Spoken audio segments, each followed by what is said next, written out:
Hello, hello. It is Wednesday, January 30th. This is the Red and Black Sports Report, live from WUAG 90.5 FM here in Athens at the Tate Student Center.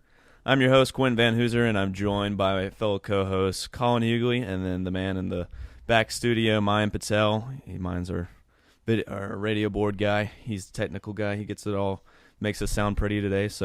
But it's Wednesday, which means that tomorrow our wonderful Red and Black will be spread throughout campus in the red bins. So make sure you pick up one of those copies tomorrow. Our sports editor, Collin Hughley, works very, very hard throughout the week, or today especially. He sacrifices all of his Wednesdays for you guys to get stories about UGA sports. So we're going to go right into that. We'll be talking UGA sports for the next hour. And to welcome onto the show, it's her first time on the show. We're talking baseball, our baseball person, baseball analyst, paid top dollar, breaking news, Adam Schefter of UGA baseball over here. It's Janey Murray. Can I get a drum roll? Well, we already did it. Never mind. Yeah. Sorry. Yeah, exactly. Drinking my hot chocolate. I'm not paying. Colin's not awake yet. Yeah. Colin's not awake. So, Janey, welcome to the show. We're excited to have you on. Thank you. Tell the people a little about yourself. Well, I'm a senior here. I'm an assistant sports editor, so I too will be working on the paper today. That should be fun. My bad, I left you out on that. Yeah, all good. Alongside my trusty counterpart, Henry Queen, our other assistant sports editor. Obviously, my favorite sport is baseball, as you kind of said.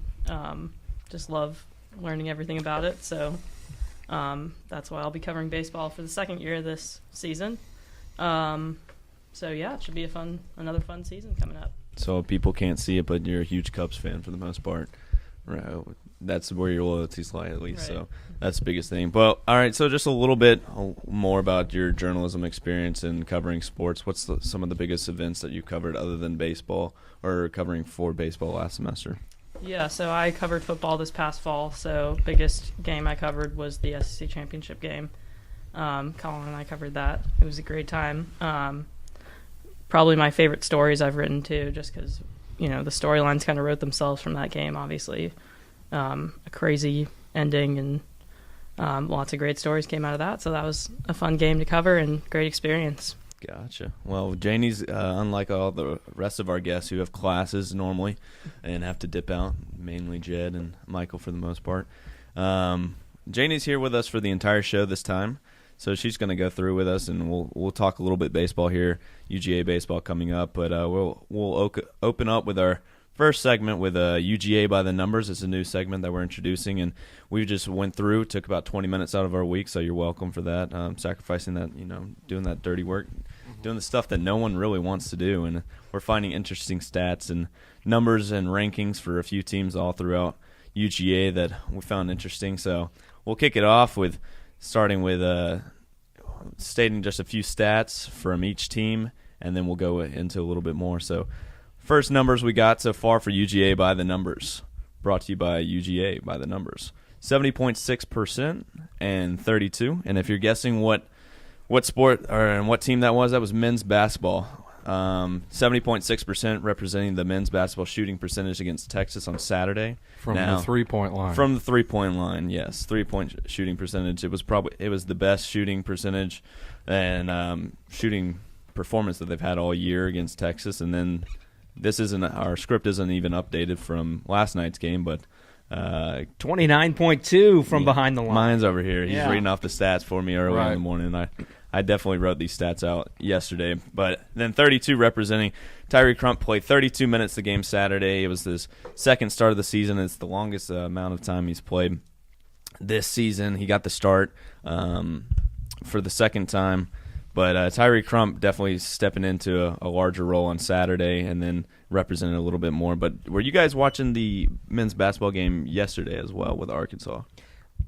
It was not good. Spoiler alert. It was not good for them. They shot terribly, as Mayan said, 29%.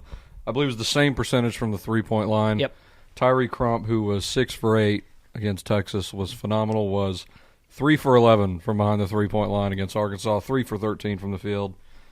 And no one else really got it going. Derek Ogvede did some good things off the bench, but he was 2 for 11 from the free throw line. And as a team, 15 for 29. 15 for 29. That's abysmal. Okay, my IM team could probably shoot 15 for 29. And I'm looking at the stats right now, Collin. I mean, I'm sure we'll get into men's basketball a little bit later, but this is a game that Georgia was in for the most part. They were competitive in the first half. Georgia was up by 9 at one point, and it says right here at the bottom of the stats, UGA led for 18 minutes and 12 seconds on the game clock. Arkansas for 18:09. Game was tied for 3 minutes and some change. So pretty back and forth, pretty tight, but 15 for 29 from the free throw line and a 10-point loss. That's not going to cut it. That's the end of this discussion right there. As poorly as you shot the ball, the points were right there at the line. They're free throws for a reason. No one's even guarding you. Yeah. And just left them there. And, now they're 1-6 in conference play. We had this discussion on previous shows. Will Georgia finish above 500 on the season? Well, they're 500 right now, 10-10. So if they want to finish 500 or better, you got to play better than you have thus far. Yeah, and we're getting into that tough 4-game stretch where we talked about they had to win 2 or 3 of them. They've got South Carolina, and then Alabama, Ole Miss, and Texas A&M coming up in that order the next 2 weeks. And so 2 or 3 of those have to be wins if Georgia wants to finish around 500. But sorry, Quinn, got a little sidetracked there. No, you're good. We You're can keep good. going by the numbers. It's just ranting on and on about it. But as far as like Tyree Crump's role and emerging after, I didn't watch the game. Did he get the start yesterday? Yes, he did. He got the start again. Okay, Rightfully so. Rightfully so. Yeah, Rightfully It would so. make sense. I think they need him in that starting lineup. He brings a shooting and scoring punch that their other guards don't. I mean, he's not much of a elite shot creator, but he's a very good spot up shooter, and I think they need that. So I think it's good to have him in the starting lineup. But sometimes the 3-pointers don't fall. You live and die by it. It'll drag you down. Well, that's the biggest thing. But wrapping up for UGA basketball for now, we're moving on to the next numbers we got for you guys. It's 6th and 2. Now those numbers represent the UGA softball team. 6 representing softball preseason poll by USA Today puts the team ranked 6th overall in the nation. Mine, what do you make of that one? Rightfully so. Yeah, I think that's a pretty fair ranking. There's a lot of questions surrounding this Georgia softball team. Made it to Oklahoma City last year, was in the Women's College World Series, but got swept out of it then by some formidable opponents. And so put together a really great season last year, tied the school record for longest win streak at 25. Almost broke that by trying to sweep Florida here in Athens, but lost the Sunday game, and so ended up tying the streak. Lost a couple of key players. 3 seniors are out the door: Courtney Emanuel, Kendall Burton, and Brittany Gray. Emanuel and Gray were huge parts. Emanuel, top of the lineup, up the list in terms of career stolen bases at Georgia. And Brittany Gray, a power pitcher, had fastballs that touched around 70 miles per hour. And in softball, unlike baseball, those pitchers you rely on more than anybody else. They can throw so often, they eat up so many innings, and that's exactly what Brittany Gray did until she got hurt a little over halfway through the season. So now the pressure's on that number 2 that you mentioned, Alyssa DiCarlo. She is the only Georgia player to be on the preseason All-SEC list, and the SEC is a tough conference in softball. So Alyssa at third base, DiCarlo's a power hitter, usually hits in that 3 spot for Georgia, picks up a lot of RBIs, lots of home runs. Pretty good defensively as well. And then Kylie Bass, the other tandem out of that senior class. The only 2 are DiCarlo and Bass. And Bass is very different than Gray. Brittany Gray, kind of that power pitcher that I mentioned, a right-hander. Kylie Bass, from the left side, she'll throw and really uses her off-speed stuff to try and get hitters out. And so it'll be up to Kylie Bass and junior Mary Wilson Avant to try and command that pitching staff. And so I think 6 is about right, given where the team was and where most of the production came from last year, but definitely some big gaps to fill. Yeah, and 2 representing the 2 seniors on the team, Alyssa DiCarlo and Kylie Bass, as mine said. But the expertise over here in baseball, does that translate over a little bit for softball? You got any thoughts on this year's softball team?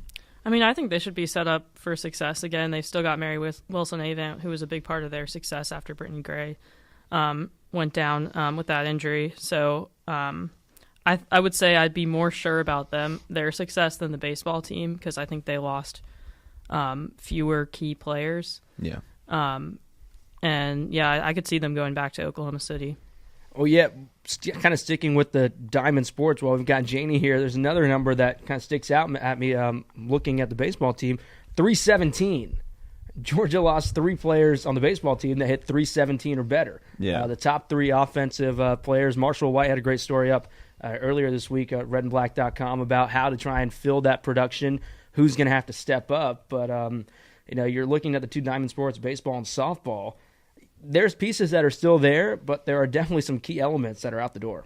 Well, the main thing just with baseball and these sports is I'm a big numbers guy when it comes big numbers guy, right? Yeah, big numbers guy. A little inside joke between mine and I, but just with the teams and just being able to numbers, I don't even think we touched enough on Alyssa DiCarlo's just her batting average being above last year, batting above 400 and leading the conference in home runs with 21, which is just unheard of starting all 61 games last year. But I'm definitely interested to see what softball is. I think it's a younger team for sure. Definitely needs to with the being ranked 6 and a lot of stuff to prove right there. So moving on though, for our next numbers though, it's 3 different numbers that we got for you. It's 24, 9, and 6. 24 representing UGA's the number of days till SEC championships for UGA track and field, or the indoor track SEC championship. Sorry, guys. And UGA women's team is coming off the indoor national championship last year. But currently, right now, the 9 represents the rank in the nation. Now, for those who aren't really aware of track and field, it's not as big of a deal going into these events, national championships. And last year, Georgia coming in, it doesn't really matter as long as you end the day number 1 overall and your performances at NCAA championships. But right now, it's kind of a little concerning with the women's team being ranked 9th in the nation, just making sure that they do get those qualifiers for NCAA championships. Last week they were 4th, and that means while they were 4th last week, now the country and rest of the other programs are definitely getting on a roll and starting to get their qualifiers in for NCAAs. And the main thing is making sure that when it comes to qualifying times for NCAA championships, the biggest thing is being in that top level to qualify. And so with the women's team being ranked 9th in the nation right now after and trying to defend their national championship in the indoor season, men's currently sits at 6 in the nation. That's what and they dropped one spot from the week before. Right now, the main majority of their qualifiers and main emphasis on the team and strong points of the team are definitely on the field. They lost a lot on the track, not having the most strong, or coming off their outdoor season national championship last year. That's the biggest thing, is can they find somewhere else where they can get the points, where can they get these qualifiers and get these guys to also put up points when it comes to that. So, but UGA track and field now is on the countdown, 24 days till SEC championships. I believe that leaves them about 3 weeks for the NCAA for qualifying for NCAA championships. But as far as that, what do you guys make of the track and field team so far? They've been busy. They've been traveling a good bit. They're traveling for the long stretch of it, and they're definitely got a big road and big test coming up.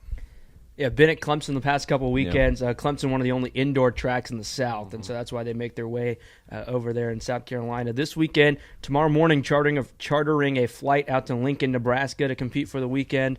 It's going to be cold, but luckily they'll be inside. I'm admittedly not really much of a track and field expert, but looking at kind of the SEC and on the women's side, I think one big place where Georgia might be able to take advantage is that Kentucky lost Sydney McLaughlin, who was an Olympic runner in Rio, made big strides being a teenager competing in the Olympics, has since turned professional. And so I think her events might be the 400, I believe. Could be kind of wide open for the taking. And so, like you said, Quentin, the rankings right now don't really matter. It's about finishing number 1, and if you can get to that point. But track, more than people might realize, is that team sport, in that even if you don't finish first, there's a lot of productive things you can do within a race to try and help your team in the long run. So I think being smart, staying healthy will be kind of big keys for this team down the stretch. Yeah, and it's definitely a new look. Women, or at least the women's side, is definitely a new look. Losing, I mean, it's hard. I covered the beat last semester and last spring, and it's definitely hard because they lost one of the greatest, the Bowerman Award winner, Katura Orji, and then on top of that, Kate Hall. announced that she was going to forego her senior season to pursue a professional career with it. So it's definitely a new-look team. They've had some people transfer out or some situations with the team in which they're changing up in the lineup. And so the women's side right now is definitely seeing a little bit of that loss of having these great players go before them. But for every single one of you guys, what's as far as we wrap up this segment right here, what's kind of the most interesting stat for each and one of every one of y'all? I liked Mayan's 317 stat about baseball team losing 3 hitters that hit 317 or better. That's a lot of offensive production. I know the baseball team is ranked fairly high in several polls, top 15, top 10 even in some. I think that's a little much for a team that's lost that much offensive production.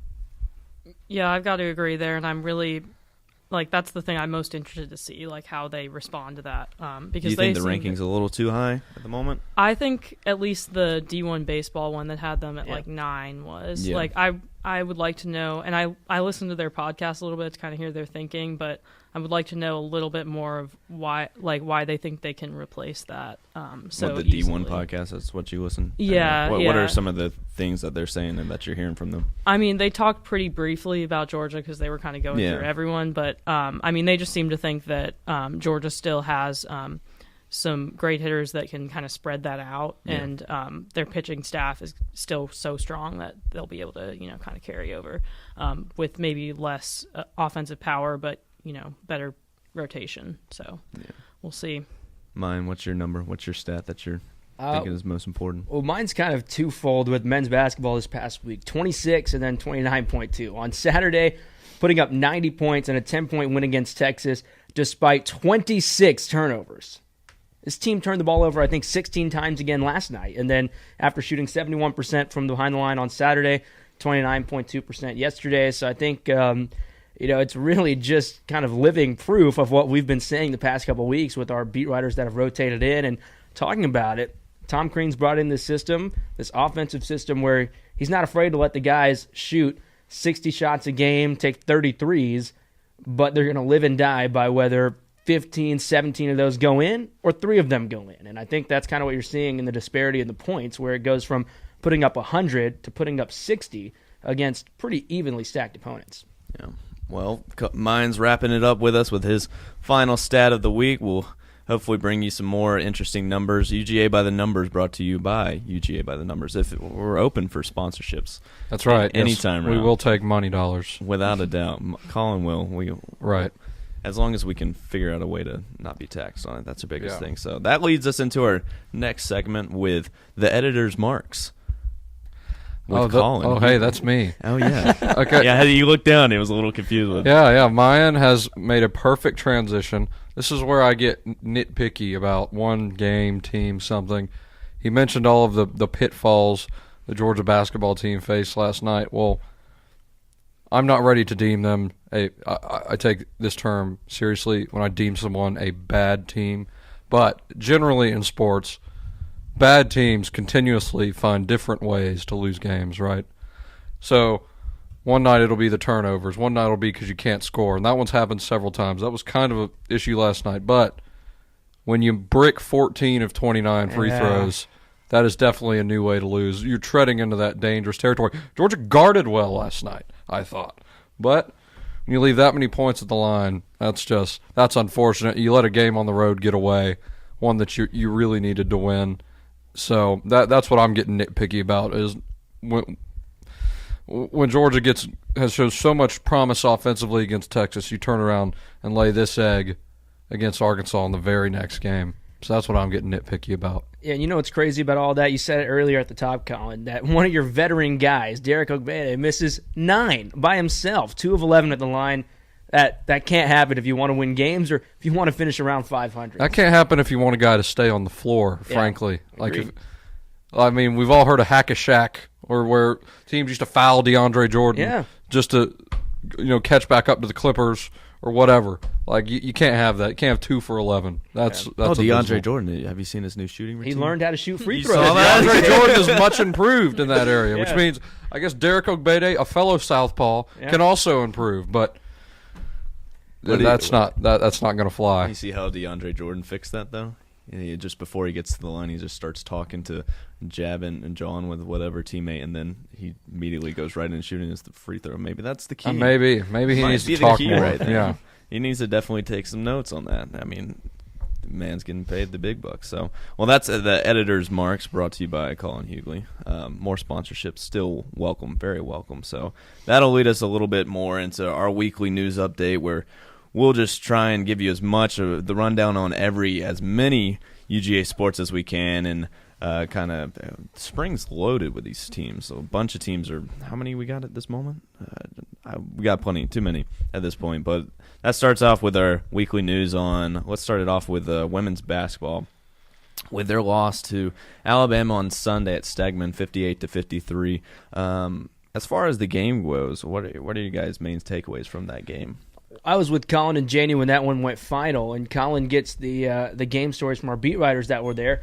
First thing off the bat, Collin says, wow, no offense. I think that's kind of how you sum it up. And this is a team that started off so hot. We had Nathan Moore in here a couple weeks ago. Now, Nathan is like vouching for them to make the tournament. Well, talking about team. how everybody was kind of stepping up, how there's these role players that are playing very well, but as of late, it seems to have cooled off a little bit. And I don't know, Alabama's not a powerhouse in the SEC in women's basketball, and to only put up 53 on your home court against them on a Sunday, that's kind of inexcusable at this point of the season. And so if Georgia wants to make another deep postseason run or potentially even host in the postseason, you've got to eliminate those losses. When the games are winnable, you have to win. Yeah, right. So we talked about the men's team losing these games, but to be fair to them, that was kind of expected. They were not projected to be good. This women's team had an excellent year last year. While you did lose talent like Mackenzie Ingram, you've got a lot of talent still on that roster, and you just can't put the ball in the basket. You score 53 in this game. I still can't get over they put up 35 points in a game against Missouri a couple games ago. I mean, it's not like they're guarding people well. You only give up 58 points, but so that should be a very winnable game. But you're going to lose it, and like you said, on your home floor against a middling SEC team. Those are the ones you've got to have. Georgia plays well, or the women's team plays well at home. That's what they're kind of known for, at least at this point in the season. Biggest takeaway for me was Taja Cole not playing in that game. Yep. And that at that point, that moved over and kind of shifted over the offense. I don't think it really recovered from there. With Gabby Conley moving over to the point, and then it was Q Morrison was it her first start, or I'm not quite sure, don't hold me to that one.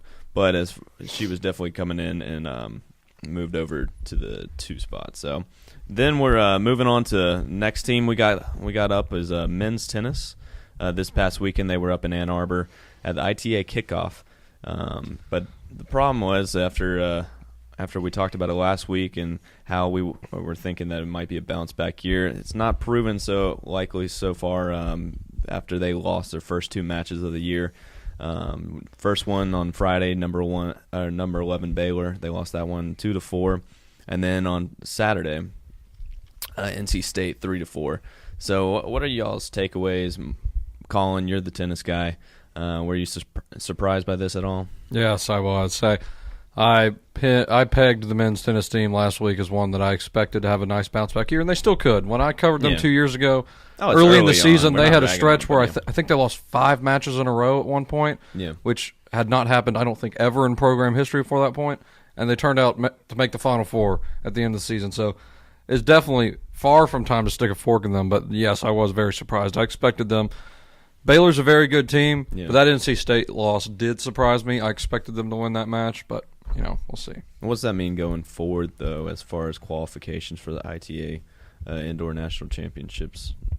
I believe they will not be there. Say you win your little kickoff weekend bracket, and then you go to that championship. So, they won't be at that event, but that's you're playing for the outdoor title at the end of the spring. Yeah. That's the big one. But yeah, so. I mean, I expected them to perform better, but it's not time to stick a fork in them. They've got good players. They've got some experienced players. They've got a good mix of seniors and some talented freshmen with a lot of ability. So I still expect them to be good, but by the time season wraps up, maybe even make a pretty decent tournament run. But not the start I expected. Yeah, sure. well, and I was talking with Coach Manny Diaz last spring as well, covering tennis as well, and the biggest thing I remembered during the indoor season was him just explaining how he believes the team is better equipped for outdoor season. Yes. Honestly, I wouldn't have even expected it to be such a difference with playing indoor and outdoor, but being in a closer, less space for the teams and the players to operate in.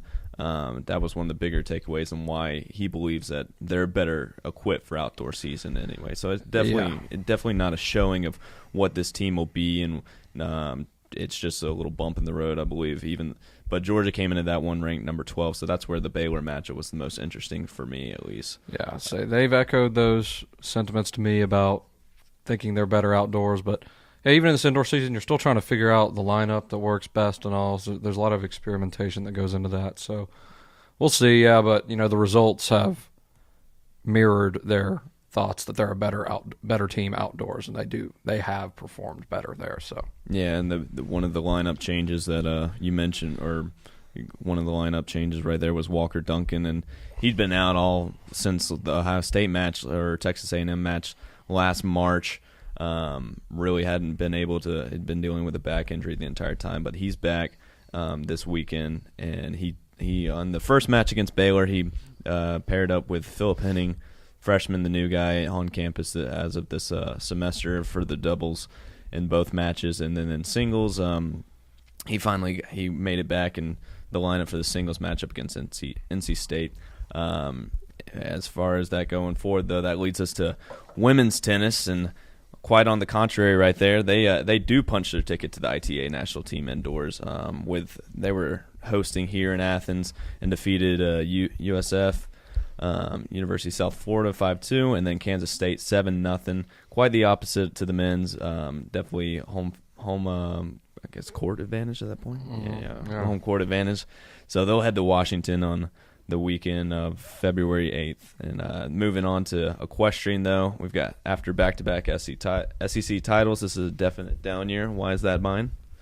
Well, I think there's just a lot of events that they dominated in last year that this year it's kind of a coin toss. Reigning, one of them, where you're looking at senior Grayson Stroud to kind of lead the pack, and while she may pick up her point, you have to win, I believe, 3 out of the 5 points to make that count towards your team total, or to try and gain an advantage in that. And so there's just, it's up and down so far this year, 2-4, which is not something you'd expect. But 4 meets left. Like you mentioned, Quentin, back-to-back SEC championships. The team can definitely turn it around. I was reading the recap from the last meet at Tennessee Martin last Thursday, and Coach Bernick just said there's a lot of little mistakes that the team is making. There's some bright spots, but lots of little mistakes that continue to add up. So seniors Grayson Stroud, Emma Mandarino probably going to lead the pack, the leaders of the team, and then junior Maddie Darst has been a standout ever since she got here in Athens, so look to her to try and pick up some points. But then after that, you really have to hope that the rest of the team can kind of scratch and claw its way to getting points. All you have to do is win by 1, and they win. And so 4 meets left. I don't know what to expect. Yeah, well, when did you cover the equestrian team? That was your first beat, wasn't it? It was 3 semesters ago. Last fall, Luke Campbell and I were out in 20 minutes away. I forgot the name of the town. Bishop, that's right. There Thank you, go. Janey. I think Janey's probably been out to the barn a couple of times. I actually haven't. That's really? Well, yeah. Surprisingly, that's something never, I should. Yeah, for you either, check Collin? out. I've never been there either. No. Phenomenal fan base. Friday morning at like 10 a.m. Would not expect that many people would be in the Good stands. turnout. It's packed. Luke and I show up to cover the meet, and neither of us, are equestrian experts, but we're figuring it out as we go. And the stands are packed. Everybody's there. There's fans from Texas A&M that are in town watching the meet, and so it's a definite energy that's in the building. Yeah. I guess, or in there at the farm. But I feel like we don't give enough love to equestrian at times. So as far as this team, who was there as far as on the roster when you were still covering, and who's here now? So Bailey Anderson was a senior on the team last season, and she's no longer there this year. But Grayson Stroud was a junior on the team who made a lot of progress. One of the kind of the leaders that you'd expect. Emma Mandarino there as well. But with equestrian, there's 2 different styles of riding. There's horsemanship, which I think is event, but there's like Western riding as well. And so there's a lot of different things going on. And I think the tough part to like anybody that's a bystander, including myself, is knowing what merits points when they're taking the horse around, jumping over the fences or doing the maneuvers. And so lots of small errors that can cost points. And there are certain events where half a point's all it takes, and all that might be is maybe one misstep. And so it's kind of tough to diagnose it from the outside, but it'll be interesting to see what happens down the stretch. Well, moving on with women's golf and swimming and diving before we jump into getting Janey a little bit talking on baseball over here. So women's golf, they were out in the Duel in the Desert tournament, and they finished second in the tournament behind number 8 Arizona State. They shot 2 over 290 as a team. And then swimming and diving, they've got SEC championships coming up here in Athens. They've lost. They're coming off losses to Texas and Tennessee, but they'll have a. Is it technically a tune-up match against Emory at that point? I mean, comparing it comparatively. Yeah, pretty much a tune-up. And Janey, you've been around swimming and diving. Collin, you as well for a while, and Quentin too. So I think with this team, I don't really know what to expect at the SEC championships because obviously Javier Acevedo was out for maybe the first month, but you assume he's back at full health now. But the team's kind of been a little up and down, maybe not performing as well as I'd expected. But then there's other times where I was at a meet against South Carolina in the fall, and it took all of maybe 2 hours because it was just flat-out domination. So what have you guys kind of seen, or what do you expect? Well, with Texas, they had a big loss there, but Texas is number 1. Yeah. I don't know if they're still number 1, but I think they were at the time. But yeah, the Tennessee loss, I think would surprise me a little bit. They just haven't been as dominant as they have been in recent years. So it'll be interesting to see how they do at the SEC championships because sometimes they just say they've trained to peak at the SEC championships, so they don't really care about the meets before that. So I guess we'll see if that's the case. Yeah, so they're still a good team. They're not maybe the national championship contender status. They've been expected to be now, but they're still good. But there's some other good teams in the SEC. Tennessee's good, but so that being said, I think it'd be pretty shocking to see them win. But they'll be right up there in the top, probably 2 or 3. Yeah, I would agree. And I think one thing I would add is just there's this kind of extra layer of motivation with the SEC championships being here in Athens. That's been one thing. Janey was mentioning it a little bit where everybody wants to be kind of in peak shape for that meet. Everyone has added, when I've spoken to any of the swimmers, that especially with it being here at our home pool, they want to put in a good showing. Coach Bowerly has echoed that as well. So, I don't know that you look too deep into the losses yet, like Collin was saying. Maybe not the powerhouse that it's been in the past, but without a doubt, still a good program. There's a reason that Jack Bowerly's been here for over 4 decades now. Well, we're almost wrapped up with the news session for UGA News. So we're wrapping up with leading into our next topic with Janey, and we're going to wrap up with baseball as a preseason consensus top 20, and just depends on the site, where, as we mentioned before, where some got them ranked higher than others. But Janey, as far as bringing it in, what are some of, for you, what are you most interested in about this team? We talked a little bit before about the offensive talent leaving and trying to regain that production. What do you see so far? Key players coming forward that you definitely need to highlight, or some dark horse batters in the lineup? Yeah, so we had our first availability on Friday talking to Scott Strickland and some of the players. And so a lot of questions were asked about that offense, how they're kind of going to move on from that. And basically most of their responses was that they think they're going to have just as much production, but it's going to be more spread out. So whether that's, Cam Shepard, Aaron Shunk, Tucker Bradley, those kind of guys, stepping up and spreading it out more, because those guys were all good offensively last year, but they just weren't the big power guys. And he also said he could see them, needing to be more quick on the bases, to try and get those runs, just manufacture those runs other ways. So that's another thing that they talked about that will be interesting to see. John Cable was a name that was mentioned. Yeah, I was about to say, I saw this on the script. What are some surrounding news about him? And so he's a grad transfer from New Orleans, and Scott Strickland spoke pretty highly of him. He said he's a 23-year-old man in the lineup. So he seems to think that he can have an effect on that lineup, maybe in the DH spot, and bring something new to the offense, maybe some more power. So that'll be a name to watch. As far as freshmen, he didn't really mention any that are sure to be in the lineup on the hitting side.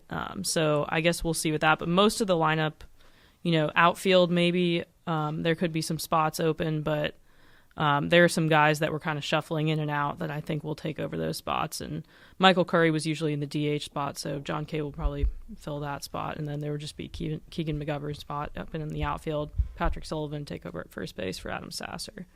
So with last year, is there any, with they finally get to host, have Duke come in, and day of, all they have to do win one game, and then they get swept on the final day of that. Is there any mention of that last year at the availabilities from your conversations with Strickland?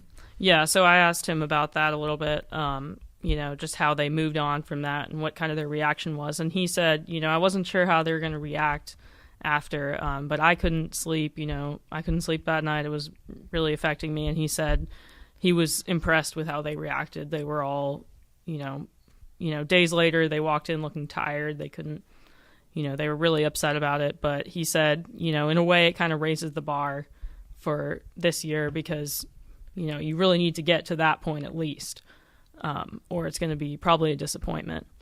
Well, it's just difficult because they were close games too that they ended up being swept in. So, but as far as for you, you got the Yankees hat on, so we'll put you as our second expert on baseball. What are you thinking?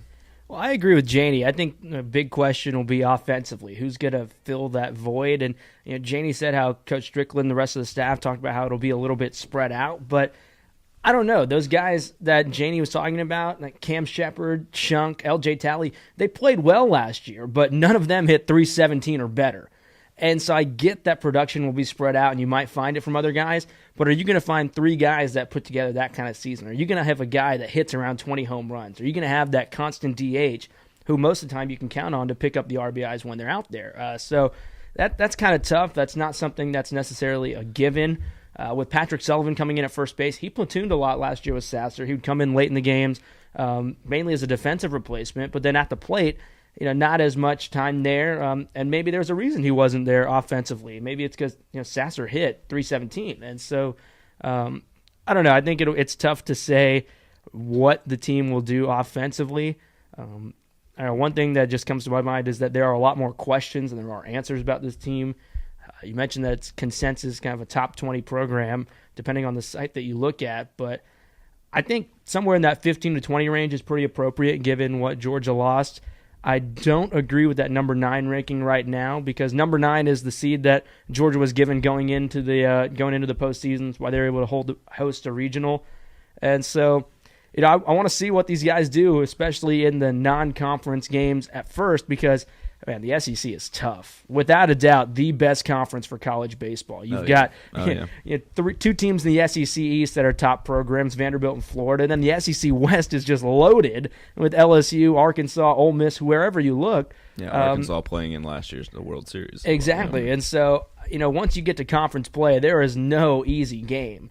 And so this team's really going to have to dominate the non-conference schedule, and it's a little weaker at the beginning. So that's when I think Scott Strickland can – see what he's working with, maybe get some younger guys some reps. A little bit, yeah, and so see who's going to be the guy on offense because, like I said, there's just a lot more questions for me than there are answers right now. At this moment, I feel like we have talked a good bit about the offense, but as far as the pitching rotation, for me, I'm trying to understand and put it into a nice description of for college baseball. We know the emphasis of pitching in the majors and how important that is, having that whatever the teams are being stacked. You look at the Astros when they won it 2 years ago, and just these starting rotations being stacked. But how does that fare for Georgia and their starting rotation and the pitchers that they have on the roster? Yeah, I mean, it's obviously really important because if you actually look at the games they lost at the end of last year to Duke, they gave up, I forget, in my story that's coming out tomorrow, I put, the total number of runs they gave up, and it was not good. Basically what would happen... Was that from starters or was that from... Just total. Just total But overall. for the most part, it was usually the starting rotation would give up, 3 or 4 runs in the early innings, and then the offense would bail them out. So I guess if you look at that and you think, okay, well, if the rotation's better, then maybe they won't need the offense to be, that good again. So, yeah, so looking at the rotation, they've got a lot of guys back. They did lose 2 of their weekend guys in Chase Adkins and Kevin Smith, but it still looks like a pretty deep group there. Strickland mentioned 7 names who are in contention for that rotation, which is 3 weekend guys and 1 midweek guy, which the midweek guy they kind of shuffled in and out a couple different guys last year. But you got Emerson Hancock, Cole Wilcox, big freshman coming in, Tony Losi, Will Proctor, Ryan Webb, Tim Elliott, and CJ Smith. So we'll see who comes out of that. My guess would have to be Hancock, Wilcox, and Losi, I would think, to start. That's just personally having seen them pitch. That's who I would guess. And Wilcox is super talented. Probably would have been a first-round draft pick had he decided to go to the draft rather than college. Yeah, I would agree with you, Janey. I think that Wilcox and Losi definitely have the best quote-unquote stuff. That they've got the highest velocities probably. Their off-speed is good enough to get guys out. And so I don't know who's going to win that midweek game for them, because last season I thought that was the real turning point for this program. And that 2 years ago, there was not a huge emphasis on winning the midweek non-conference game, right? It was, they wanted to win, but at the end of the day, if you do well enough in conference play, that'll be good enough. But then last year, seemingly won every midweek game. That was the real difference. Okay, wait. So when you're saying weekend and then midweek games, can you explain kind of the importance of why you have to have that starting pitcher and why you have to have the midweek guy, and then what goes into is it matchup wise that creates that, or is it just like for in the long run where you're trying to just win and be ready and good to go for the weekend so you can win those multiple consecutive games? Yeah, so your weekend guys, that's usually your three best pitchers. Your best guy goes on Friday. So when people say, oh, he's the Friday night starter, that's the team's best starter. So in the SEC, most of the Friday night starters are, bound for the big leagues. Yep. And then your midweek guy, so last year that was usually Tony Losi, Tim Elliott, CJ Smith a couple times. So it's usually a guy that kind of missed out on the weekend rotation. But like mine was saying, it is important to win those games, and those are usually non-conference games. So you'll play your SEC series on the weekends later in the season, and then you'll have your non-conference games during the week. So that's when they'll play Georgia Tech, Clemson, some of those games. They put a lot of emphasis on that last year, winning those non-conference matchups, and they beat Clemson, Tech, and it worked out well for them because they had a good RPI ranking. So those are still important to win, even though you usually put your weaker starter there. Well, and then one thing with the midweek guy, especially you mentioned like Tony Losi and CJ Smith, in that if they started Wednesday, or if one of them didn't, then they might be available out of the bullpen on the weekend. So when you got a team like Kentucky coming to Athens and you have to win 1 or 2 of those games, you can bring Tony Losi out of the pen on Saturday or maybe Sunday if you need an inning or 2 from him, and know that he's going to come in high octane with maybe some of his best stuff. And so, going back to what you were talking about, Quentin, the midweek game I thought was the real difference maker last year. Like Janey was saying, winning those non-conference games boost the RPI, which is and they were tough non-conference games. Tough non-conference games. Tough enough. At the beginning, a weaker non-conference schedule like a lot of big conference schools will have, but then you've got Clemson, who's been a powerhouse past couple seasons. Georgia Tech, which is never a penciled-in victory, and so you play each of them twice. Who did Tech have? What is it, number 2 overall catcher? They had Joey Bart. Yeah. When was he? He was like number. He top went 5. too. He went second. Yeah, I was about to say. But as far as last year, and we have it penciled in with Strickland and this team and kind of needing maybe a revamp in the program at this moment, and then last year goes off and goes and even hosts for the first round. But Janey, what is this a make or break year you think for Coach Scott Strickland? It's going to be interesting to see. Because I think before last season, people thought, if there's a disappointing result, then he could be out. But then they had this great year that was kind of came by surprise, and so then he was obviously sticking around. But I could see if they didn't make the tournament that he could be out, just because the standard has kind of been raised that people expect that again. And really, this program has, they went through they've been in a long drought of not going to the College World Series. And last year they probably had the talent to do that, but just kind of bottomed out. So I think if they made the tournament, he should be safe again. But if not, I could see them making a change. Gotcha. Well, the season starts up February 15th versus Dayton. That's a home game or a home game for them? So they'll be starting up in about 2.5 weeks. So, but in this coming up Sunday, we got one of the biggest games that we got to preview a little bit. I was down. What is that, Quentin? I have no idea. Are we technically allowed to use that, or will we be Super Bowl? What? Yeah, I said it. I said it there. right there. We've got dogs playing in it. What we got 5 total. On between both teams, so we got the big game of the year. That I don't know if you guys knew about it. Super Bowl. Did you know it was in Atlanta? By the way, I did not. No way. First time I heard about it. Yeah. Wow. Well, I can say that I was able to go to the media day because I bought $25 tickets to go see Tom Brady come out, and it was the strangest thing because he was. Like Janey's got this little flask over here. No, I'm not quite, but Tom Brady comes out and he was holding it looked like an urn or something like that, but he started drinking from it, and I guess it was like a secret substance. So if it comes out in a couple whatever drink gate, whatever they at this point, three or four gates at this point, yeah. I definitely will say that I saw it first. But as far as the Super Bowl predictions, guys, any plans for the games? And you guys going to go down to Atlanta? We talked about it last week. Collin said, "Heck no, I'm not even. No chance. No chance." Mine's over here before we even start the show, and he says, "It depends on my roommates." Yeah, well, I've got some friends that would like to go. I know that. Will you join them though? Well, I already don't really have the patience for Atlanta traffic as it is. I know it's just going to be a lot worse, but at the same time, it's the Super Bowl, so it'd be kind of a cool experience. Quentin, like you mentioned, there's 5 players with Georgia ties, or University of Georgia ties that are playing.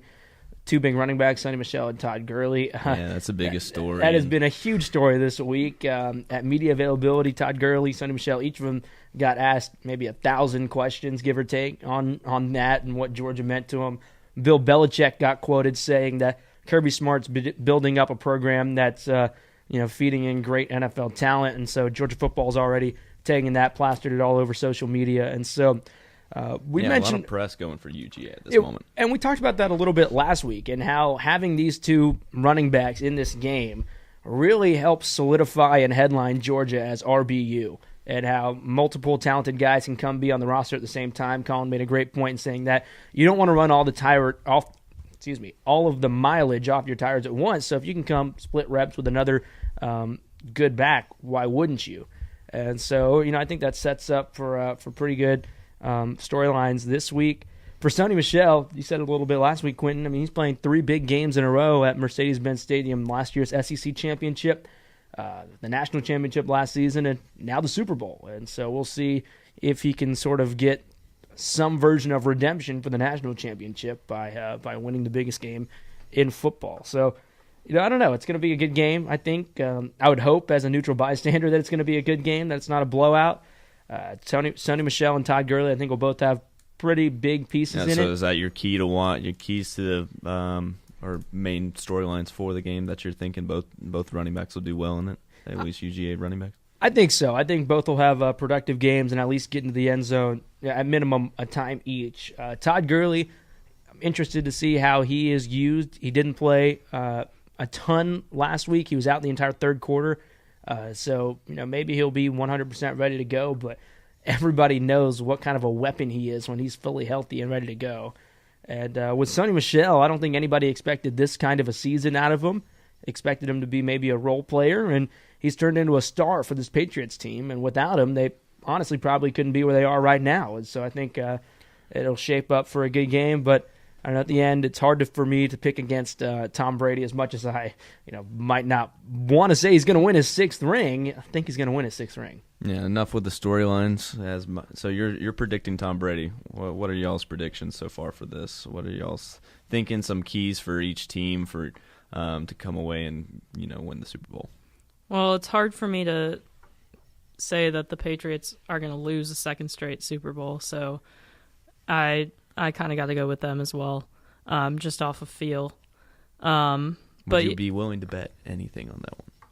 Live air, right now. I would not be willing to Okay, bet never anything mind. on that. I'm not willing to bet. I'm broke too. Yeah, if I had money to bet, maybe, but Maybe. I don't. So Close game though, like within like a 3-point margin. yeah, I think it'll be a high-scoring, close game. Like we've had, the past couple of years, we've had good games. So that's mainly what I'm rooting for. Gotcha. And so give us a score and we'll talk about Todd Gurley. Yeah, Sonny score Michel. maybe something like What are their stats? 35-27. I don't know, something around there. Okay. Gurley has been a bit of a question mark recently, so I don't know how much of a factor he'll be. But Sonny Michel, I think he should have a good game. He's been rolling lately.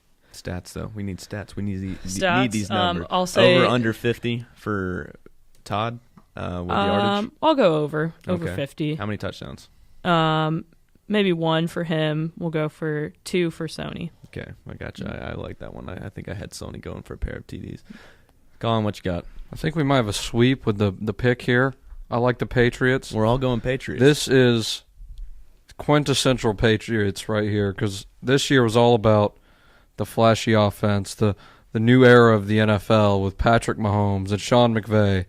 And the Patriots lost to 5 teams that didn't make the playoffs. The league is passing them by, and then they're going to win the Super Bowl. So this is quintessential Tom Brady. I like him to be a close game because their Super Bowl wins are always extremely dramatic. They're not kicking anyone's butt in the Super Bowl, especially the last 2 with the Malcolm Butler interception at the goal line and something that involved the 28-3 lead that I can't remember. I really don't even know what you're talking about whatsoever. Yeah, so I like the Patriots. Like Janey said, I can't imagine Tom Brady losing 2 Super Bowls in a row. Could you imagine the press about it? Just like the storyline, it's over for Tom. I'm so over the Patriot underdog storyline that they're the only ones No one buying ever into thought anyways. that way. Brady seems to be really leaning into this one, saying after his post-game interviews, "Oh, people say we suck." No, the only people saying that the Patriots suck live in Boston, or are named Bill Simmons. But so I'm not even as good as the I'm not Patriots. buying the underdog storyline, but I am buying the Patriots are going to win the Super Bowl. Buying the So, Patriots. and as far as Gurley and Michelle, I think Michelle has a pretty good game. I'd say about 75 yards and a touchdown. But you know Bill Belichick, he takes your best offensive player and he takes him away. He did it with Tyreek Hill last week. He's done his entire career. He's the best defensive mind of all time. And I think the guy he's going to try to take away is Todd Gurley. So I would be fairly surprised if Gurley had a good game. Okay, what numbers wise? You know we love the numbers. I'm saying 40 yards for Todd 40. Gurley. Yeah. Holy man! How many? No touchdowns? None. None. Wow. Jared's going to have to win it with his arm if the Rams are going to win. The Belichick is going to force You think that. it'll be turn into a shootout at one point? Or Oh, yeah. So I'll say Patriots 38-35, game-winning drive with less than Classic a minute left. Classic Tom. And we come to expect it. You know what's crazy to me, Colin? I think we talked about it a little bit last week, and everybody's asking Sean McVay about his age and all that stuff. He just turned 33 earlier this week, but Brady's 8 years older than him. Okay, we get that. McVay's in college at Miami, Ohio. They're playing Kent State. The opposing quarterback is Julian Edelman. Julian Edelman. I mean, Wait, Edelman was playing quarterback? at college he Yes. was a quarterback, and know then that. not really the quarterback build, but now every time the Patriots try and get creative, he's the guy that's throwing the 30-yard heave to Tom Brady downfield, and so that was wild to me that Sean McVay played against Julian Edelman, who was the quarterback in college, and so it's wild, and I don't know, if the Rams can win this one, the talk becomes, okay, this is sort of the changing of the guard, where Sean McVay starts this dynasty out in Southern California, but I think sometimes the Patriots are very polarizing. Not sometimes, they are, but people may not acknowledge how incredible this run has been and how hard it is to do. It just kind of becomes expected. So, I don't know, close game. Let's see. Close game. And even if they lose, I'm not buying that it's over yet. Oh, no, not yet. No, not at all. Well, Tom's already said that there's 0% Yeah. chance that this is his last game. The only one for me really is just seeing whether Gronk is done or not. But as far as Super Bowl predictions, all Patriots, that's a general consensus overall. Yep. Okay, all right. Well, Collin, that'll move us into Collin's Loser of the Week. Brand new segment. Was going to debut last week, but did not for Didn't have extenuating circumstances. So Adrian Broner was off the hook for being the loser of the week after his loss to Manny Pacquiao, and then vigorously defending his stance that he won the fight. Well, who can be loser of the week? Despite landing 50 punches over 12 rounds. So a loser of the week is basically someone who just took a huge L one way or the other. It can be personally, in the result of a game, whatever. It's pretty self-explanatory. Does it have to be sports strictly? Or it is national whoever? sports figure. My loser of the week this week is New Orleans Pelicans GM Dell Demps. You got Anthony Davis demanding a trade coming out. You blew this thing, Dell. You had him locked up on the extension. He stayed loyal for a long time. You got to the playoffs. You won a series last year, and then the roster around him just didn't develop. You got Drew Holiday, but you're giving boatloads of money to Solomon Hill. It's despicable. You had a generational freakish talent in Anthony Davis, and now your hand's essentially getting forced to get him to the Lakers. So you think he's going to the Lakers? I don't know. No, when was the last time someone got traded to the team? They're like, hey, you got to trade me to this team. When do they ever go there? Like Melo is the only one. Yeah. But that does affect the price that they're going to be able to fetch from teams, because the Lakers will be like, oh, he's going to sign with us anyway. We're not going to give you as much. Then other teams will be like, well, we're not going to give you anything because he's just going to leave us in free agency for the Lakers. So this is all around bad for Dell Demps and the New Orleans Pelicans, and it looks like they're going to have to tear it down. They might be trying for Zion come June. Okay. I haven't even heard that one yet. The trade deadline, like Collin mentioned, coming up on February 7th, so not a ton of time to work with. Anthony Davis Well, what's picked the up deal with the Celtics thing? With, the Derrick Rose rule. I forgot the very specifics of the complicated rule. Basically, since so we don't have stacked teams since the in the NBA, Celtics right? have Kyrie Irving Yep. on some sort of rookie extension, you cannot sign Anthony Davis, who is on the same extension, until Kyrie Irving is officially a free agent this summer. So you could trade for Anthony Davis in the summer and then re-sign Kyrie Irving. They just can't be on that same type of contract. It's very complicated. This is the first time I've heard of it being an issue. But yeah, where did you read about this? Or who explained? I think the rumors initially surfaced when Anthony Davis, people were talking about a trade a couple months ago, and then it was this whole, he can't go to the Celtics because of what is the Derrick Rose rule from when he was in Chicago. But it's real when Collin brings out despicable to talk about what the Pelicans Dell are doing. Demps, this is unfortunate for him, but you had time with Anthony Davis to develop a good roster. You just didn't. But, now his hands are totally tied. They've had players come in and come out of the Pelicans, too, with Rondo, and then also with... Rondo's not moving the needle. Rondo's not making you a championship-caliber team. Even bringing in Boogie. You need to bring in difference makers. And he did the Boogie trade with what seemed like a fleece at the time, but that was unfortunate. It just didn't work out. Yeah. This is partially on Dell Demps. Partially he is a victim of bad luck, in my opinion. But nonetheless, he is still taking a huge L, and he is thus my loser of the week. So the inaugural loser of the week, Dell Demps. I was about to say. Any hints as to who could be a loser of the week next week?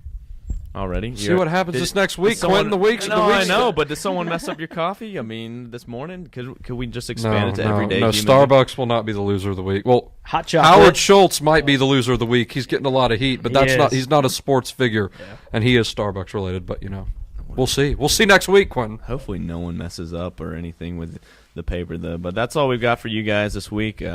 We'll have this up on SoundCloud, iTunes, all that, wherever you want to get your podcast fix. Make sure to subscribe to our YouTube channel. We got press conferences. We've got interviews with players. We'll put this up also on YouTube as well in case you just want to actually visualize and see this podcast. And main thing tomorrow, though, being Thursday, today's Wednesday, and like we said, with Collin taking up and sacrificing his Wednesdays for us, we'll have the red and black, the physical print copy out for you guys across campus. So make sure to pick up one of those. But as always, thanks for listening, and see you next week. Goodbye. See ya.